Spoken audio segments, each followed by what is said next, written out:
advantage in win percentage. I think O'Reilly has maybe 2 sets against him lifetime. I know of one for sure. There are probably others that I am forgetting.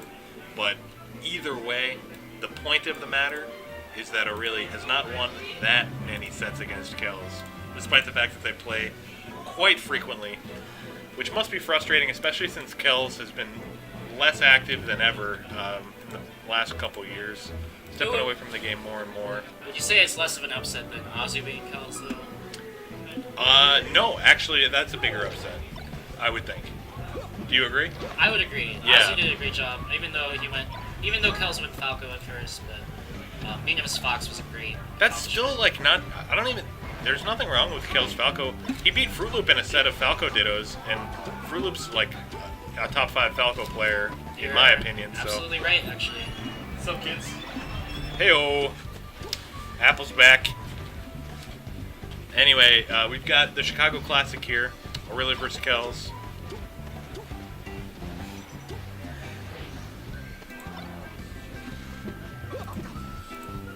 O'Reilly just standing in the center of the stage, throwing out some stomps, hoping that Kelly runs into it.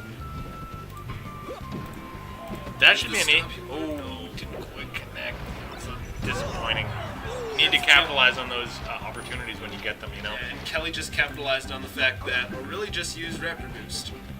Yeah. I mean, yeah. You use Raptor Boost, that's... You use Raptor Boost and you're playing against a top 30 level player, you're going to punish it. It's just going to happen.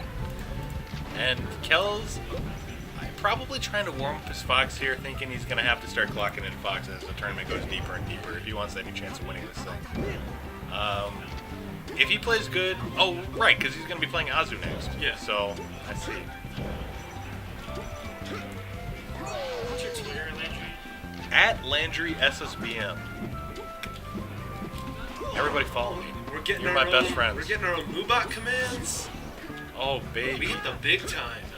Guys, seriously, follow Melee every day if you don't already. Melee every day, fantastic stream, run by a fantastic person. Kels is, oh my god, he's Kels. smothering O'Reilly.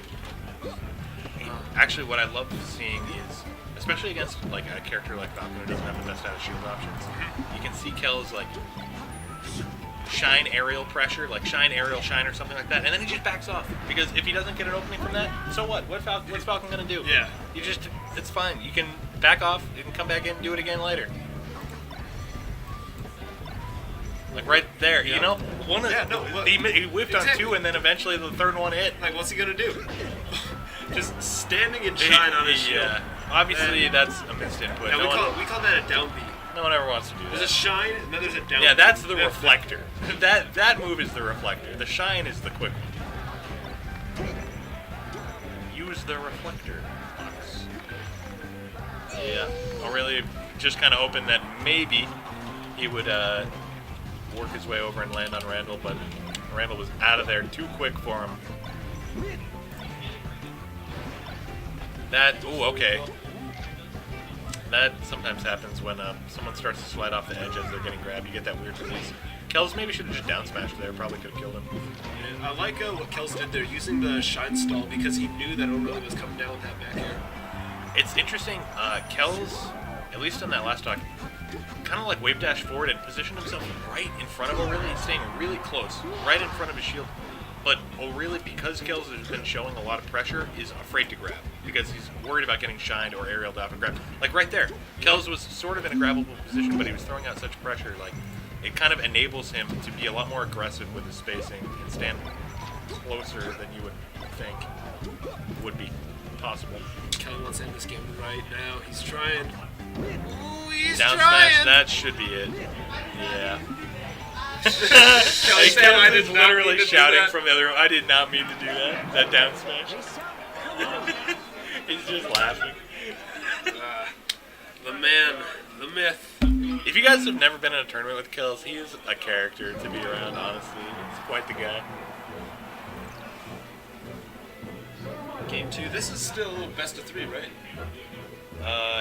Yeah, it's... Well, actually, I don't know. I would have... Usually, if winner semis are best of 3, then loser semis is also best of 3, and then you only play winners finals, losers finals, grand finals. as best of fives, but I told the players Not sure. semis would go so far, so I think that's what's gonna happen. okay. Alright. I hope so. Honestly, I really think they all should have been that way. Right. It's not like the extra time for games is gonna like delay the tournament by a huge amount anyway. And when you get to the point where it's really good players like this, why wouldn't you want to see more of that? There you go. Anyway, this is O'Reilly's Marth actually. Getting some chain grabs on Yeah, Kels. we get those chain grabs. Although, you know, Kels is good against Marth. And, well, I know O'Reilly has been working on his Marth though, so let's see if there's ever a stage he's going to be able to use it on this one.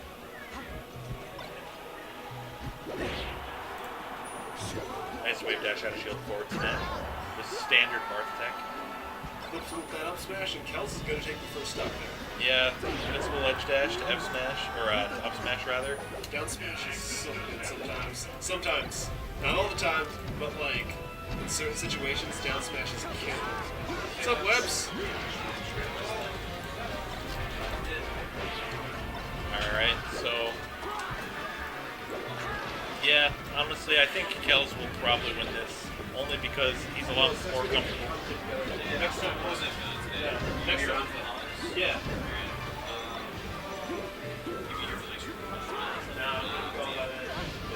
We'll figure it out. We'll get on the mic at some time. What, if you go to Genesis? Yeah, he'll be there. Yeah. Sorry about that, guys. Just saying bye to Webs. Right now, Kels with a solid stock lead as they fight for center stage position.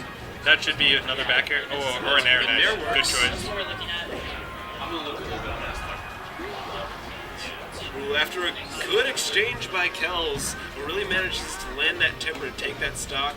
Still sitting at 104%. Kels crouch canceling on the ledge, getting ready to take one of those up Bs, knowing he's sitting at 0%. Kels never does Marth Killer. I don't know why. It's actually really good.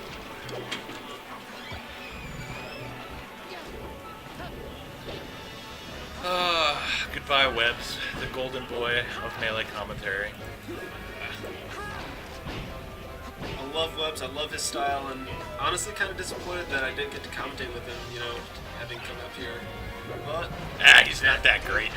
You I get me get to instead. commentate with Landry instead. There you go. The GOAT. I know you did top 8 melee doubles at Kings of the North. Yeah. Really? Yeah, I did Kings of the North. I would have.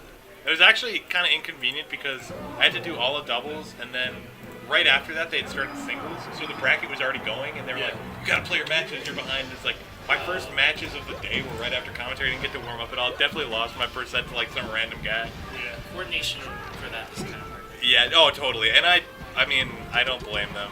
I understand it's a big tournament. Like, not much you can do in that situation. Anyway. Luckily, I busted out like a scrub today, so doing top 8 commentary is no problem. I got here late, so I didn't even get to enter. Which doesn't even bother me in the slightest, because I honestly prefer commentating way over playing.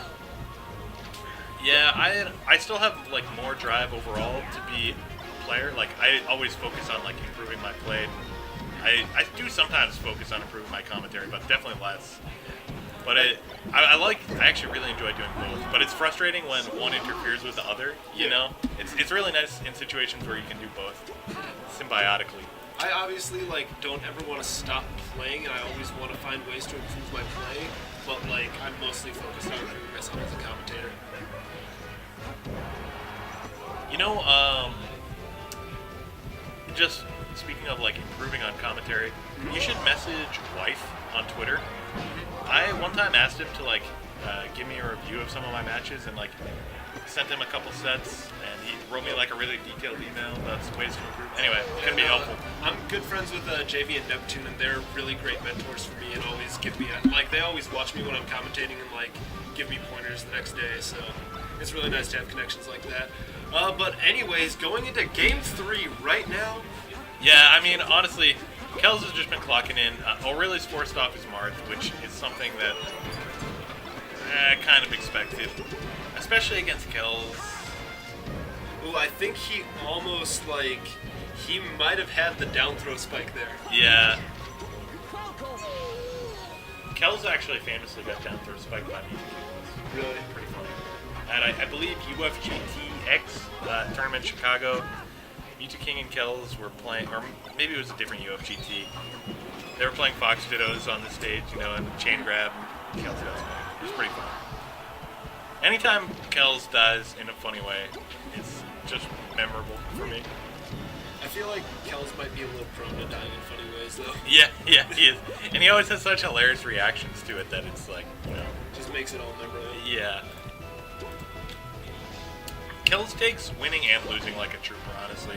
He sometimes, he likes to gloat a little bit after wins and like, he gets pretty happy about it, but what I really respect is when he loses, you know, out of a tournament, does worse than he expects. He still tries to keep like a pretty friendly demeanor and overall